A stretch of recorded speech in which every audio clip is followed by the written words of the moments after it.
थोड़ी सी हम हिस्ट्री जान लेते हैं हमारे सोलर सिस्टम मॉडल की।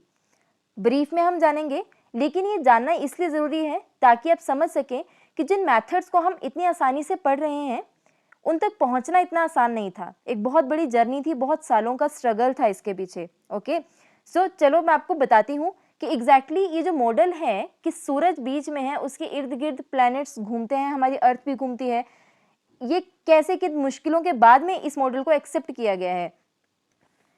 ईयर 1500 से पहले क्या था कि जो पटोलमी की थ्योरी थी उसी को सारी दुनिया मानती थी। पटोलमी क्या कहते थे? ये कहते थे कि जो अर्थ है ये स्टेशनरी है, अर्थ जो है वो स्टेशनरी है और भगवान का बनाया हुआ सबसे बढ़िया, सबसे ग्रेटेस्ट क्रिएचर है। ओके, और इसी को लोगों ने एक रिलीजनल बिलीफ बना लिया अपना। सभी क्रिश्चियंस जो थे दुनिया भर के, वो ये मानने लग गए, इसे पूजने लग गए एक तरीके से कि हमारी अर्थ जो है वो महान है और हमको यही थ्योरी को फॉलो करना है। ओके, सो 1500 ईयर तक तो पटोलमी की ही थ्योरी पे पूरी दुनिया मानती थी आंख बंद करके। उसके बाद क्या हुआ? उसके बाद निकोलस कोपरनिकस आ गए। निकोलस कोपरनिकस, अब इन्होंने पहली बार चैलेंज कर दिया पटोलमी की थ्योरी को। 1543 में इन्होंने एक बुक पब्लिश की जिसमें इन्होंने बताया कि अर्थ जो है वो एक्चुअल में स्टेशनरी नहीं है, अर्थ भी मूविंग है, सन बीच में है और बाकी सभी प्लैनेट्स इंक्लूडिंग अर्थ सन के इर्द गिर्द घूमते हैं, सर्कुलर ऑर्बिट्स में घूमते हैं। जो पटोलमी था उसके अकॉर्डिंग अर्थ जो है स्टेशनरी है, यूनिवर्स का सेंटर है और बाकी सभी प्लैनेट्स इंक्लूडिंग सन इसके इर्द गिर्द घूमते हैं। अब ये तो बहुत बड़ा क्वेश्चन हो गया, यानी कि पूरी दुनिया के बिलीफ को एक धक्का सा लग गया कि ऐसे कैसे हो गया, राइट? तो अब क्या हुआ, इस वजह से थोड़ी सी कंट्रोवर्सी क्रिएट हो गई। कंट्रोवर्सी क्रिएट हो गई इस बुक की वजह से जो इन्होंने 1543 में पब्लिश की। अब निकोलस कोपरनिकस ने देखा कि पूरी दुनिया में उनकी थ्योरी का विरोध हो रहा है, इसलिए उन्होंने अपने क्लेम्स को उतना स्ट्रांगली रखना सही नहीं समझा। इनकी जो पब्लिश हुई थी बुक उसे भी बैन कर दिया गया। तो ये बात यहीं पर खत्म हो गई। चर्च जो भी एजुकेशन दे रहा था, पढ़ा रहा था, उसी को ही आगे कैरी किया गया। ओके, लेकिन यहाँ पर बात खत्म नहीं हुई। इसके लगभग 50 साल के बाद 1609 के आसपास गैलीलियो गैलीली, इनका नाम भी आपने सुना होगा, जो गैलीलियो है, इन्होंने किसका आविष्कार किया था? इन्होंने टेलीस्कोप का आविष्कार किया था। अब टेलीस्कोप जब इनके पास आ गया तो इनकी ऑब्जर्वेशंस के ऊपर बेस्ड इन्होंने एक थ्योरी दी कि कोपरनिकस ने जो कहा था वो बिल्कुल सही कहा था।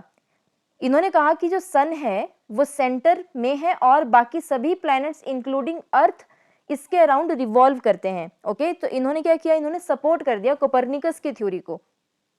इस थ्योरी को नाम दिया गया हेलियोसेंट्रिक थ्योरी। Heliocentric theory. और जो गैलीलियो हैं इन्होंने बहुत स्ट्रांगली अपने क्लेम को रखा, बहुत बोल्ड ये रहे इस बात को लेकर, बहुत स्ट्रिक्टली अपनी बात पर अड़े रहे कि जो मैंने थ्योरी दी है वो एकदम सही है।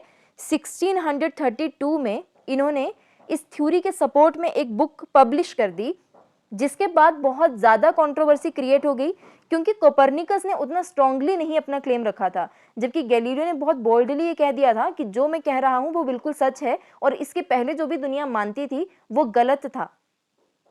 अब हुआ ऐसा कि जब कंट्रोवर्सी बहुत ज़्यादा बढ़ गई, प्रोटेस्ट बहुत ज़्यादा बढ़ गए, तो चर्च ने ये डिसाइड किया, उनके कुछ मेंबर्स ने ये डिसाइड किया कि गैलीलियो को कोर्ट में पेश किया जाएगा। और ऑलरेडी इन्हें गिल्टी तो वो मान ही चुके थे कि इन्होंने हमारे जो रिलीजियस एक बिलीव्स हैं उनके ऊपर इन्होंने प्रहार किया है, तो वो गिल्टी हैं, लेकिन उन्हें एक चांस दिया जाएगा कि या तो वो अपने क्लेम्स को वापस ले लें या फिर वो पनिशमेंट को स्वीकार करें। तो जैसा डिसाइड किया गया था वैसे उनको बुलाया गया, उनकी पेशी हुई और गैलीलियो ने उस वक्त ये सही समझा माहौल को देखते हुए कि मैं अपने क्लेम्स को वापस ले लेता हूँ।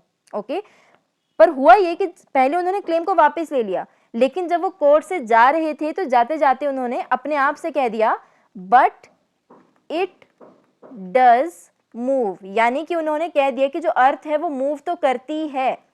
ठीक है, उन्होंने बोला कि ठीक है तुम्हारे कहने पर मैं क्लेम वापस ले लेता हूं बट इट डज मूव। अब ये बात सुनकर जो मेंबर्स थे उन्होंने गैलीलियो को पनिश किया, उन्हें एक हाउस अरेस्ट में रखा गया, उन्हें हाउस अरेस्ट में रखा गया अपने इस गुनाह के लिए। मतलब इतनी बड़ी बात होती थी उस वक्त ये चीज़ को प्रूव करना, या ये चीज़ को बोलना भी इवन कि अर्थ जो है वो मूव करती है, बिकॉज लोग उसको कुछ अलग ही एक नज़र से देखने लग गए थे, उसकी एक अर्थ की जो पूजा करने लग गए थे कि इसके अलावा कुछ हो ही नहीं सकता, अर्थ के अलावा कोई और क्रिएशन हो ही नहीं सकती है जो उससे पावरफुल हो। अब उस समय लोगों की जो मेंटालिटी थी वो बहुत ज़्यादा अजीब थी। यानी कि आपको मैं एक इसमें एग्जांपल देती हूँ, जैसे एक पर्सन थे ब्रूनो नाम के, ब्रूनो उनका नाम था, और उन्होंने कोपरनिकस और गैलीलियो की थ्योरी को सपोर्ट किया। ओके, वो इनके समर्थक थे। उन्होंने टीचिंग्स देना स्टार्ट कर दी, उन्होंने बच्चों को पढ़ाना शुरू कर दिया इनकी थ्योरीज को, और ना ही अपने क्लेम्स को वापस लिया। तो पनिशमेंट के तौर पर इनको जिंदा जला दिया गया था, ठीक है, इनको बर्न कर दिया गया था पनिशमेंट के तौर पर। तो उस वक्त चर्च के खिलाफ जाना बहुत बड़ी बात होती थी, बहुत बड़ी कंट्रोवर्सी होती थी। ओके, आई होप आप ये फील कर पा रहे होंगे कि हमारा सोलर सिस्टम का मॉडल जो है वो इतना इजी नहीं था डेवलप होना, राइट। सो मेनली रेवोल्यूशन कब आया? मेनली रेवोल्यूशन तब आया जब टाइको ब्राहे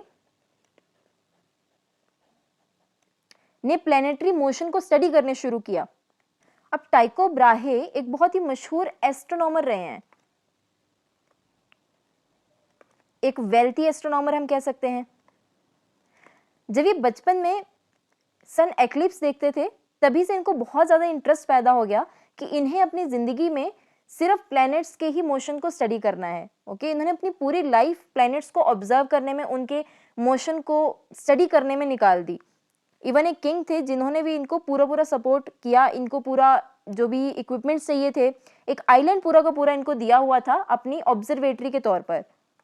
कई सालों तक टाइको ब्राहे स्टार्स, प्लैनेट्स के मोशन को एक तरीके से समझते रहे। वो डेली ऑब्जर्व करते थे, दिनों रात वो ऑब्जर्व करते थे, हर एक साल में देखते थे कि क्या उनके ऑर्बिट में फर्क आ रहा है, और मेनली इन्होंने मार्स के मोशन को स्टडी करना शुरू किया। कुछ टाइम बाद केपलर ने भी at the age of 27 Kepler ने ज्वाइन किया टाइको ब्राहे को as assistant. Okay, Tycho Brahe के असिस्टेंट बन गए केपलर। अब स्टडी कौन कर रहे थे? स्टडी कर रहे थे टाइको ब्राहे, और केपलर थे उनके असिस्टेंट। अब हुआ ऐसा कि केपलर ने जब इन्हें ज्वाइन किया उसके लगभग 1 साल के बाद ही टाइको ब्राहे की डेथ हो गई। ओके, और टाइको ब्राहे ने जितना पूरे लाइफ टाइम में अपना डाटा जो कलेक्ट किया था उसे वो कंपाइल भी नहीं कर सके, और ना ही वो पूरा का पूरा डाटा जो है वो केपलर को देना चाहते थे। इसका रीज़न ये था, एक्चुअल में टाइको ब्राहे अर्थ सेंटर्ड मॉडल के बहुत स्ट्रॉन्ग बिलीवर थे।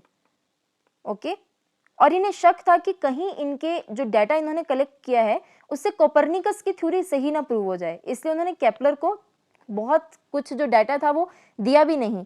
ओके, जितना भी डाटा केपलर को मिला वो कई सालों तक उसी को स्टडी करते रहे, और उसी के ऊपर बेस्ड उन ऑर्बिट्स, जो भी ऑर्बिट्स फॉर्म हो रहे थे उनके ऊपर ऑब्जर्वेशन करके कुछ कंक्लूजन करने की कोशिश करने लगे। ओके, अब केपलर इस बात को मानते थे कि ऑर्बिट जो है वो सर्कुलर होने चाहिए, एंड टाइको ब्राहे भी मानते थे कि ऑर्बिट सर्कुलर होने चाहिए, बिकॉज वो मानते थे कि ये जो शेप है सर्कल की, ये एक सिमेट्रिक शेप है।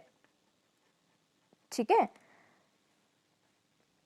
लेकिन बहुत कोशिशें की केपलर ने, बट जो ऑब्जर्व्ड डाटा था उसको वो सर्कुलर ऑर्बिट्स के लिए प्रूव नहीं कर सके।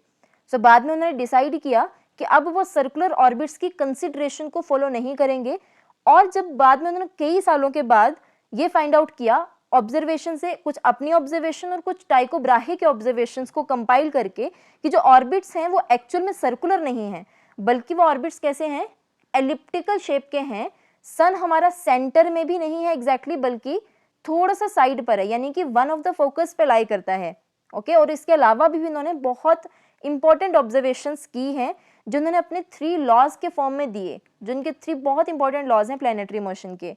सो यहाँ तक मेरा आपको बताने का पर्पस ये था कि आपको ये समझ में आए कि सर्कुलर ऑर्बिट से हम एलिप्टिकल ऑर्बिट्स तक कैसे गए, हमारी जर्नी क्या रही है वहाँ तक जाने की। इसके बीच में बहुत सारी चीज़ें हुई हैं, लेकिन ब्रीफ में ही मैं आपको ये समझाना चाह रही थी। बाद में हम फिर कभी इस टॉपिक के ऊपर डिटेल में बात करेंगे।